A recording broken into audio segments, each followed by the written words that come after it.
Потрошувачката на горива во државата не е намалена поради повисоките цени. Напротив, таа во некои денови е зголемена и за 200 тони, изјави денеска премиерот Христијан Мицкоски. Немаме намалување, напротив, но тоа зголемување кај нас се дължи, јас не можам да кажам за македонските граѓани дали ја намали употребата на возилата, но кај бидејќи голем дел од граѓаните на соседните држави точат гориво кај нас. И тоа зголемување е осетно. Сега веќе може би да зборуваме и за 200.000 литри на ден. Поголем конзум од тој што беше претходно. Така што за сега предизвици ќе има нормално, но во овој момент можам да кажам дека сме стабилни, дека немаме потреба од рестрикции, дека немаме потреба од дополнителни забрани.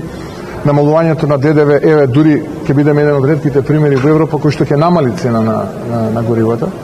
Така што ќе следиме состојбата и така и ќе реагираме. Мицкоски изјави дека има ефекти од превземените мерки со намалување од 18 на 10% на ДДВ-то за горивата. Многу внимателно следиме состојбата со цената на нафтата и нафтените деривати на светските берзи. За нас референтна берза е плац ФОП Италија и за безоловниот unleaded премиум и за дизелот.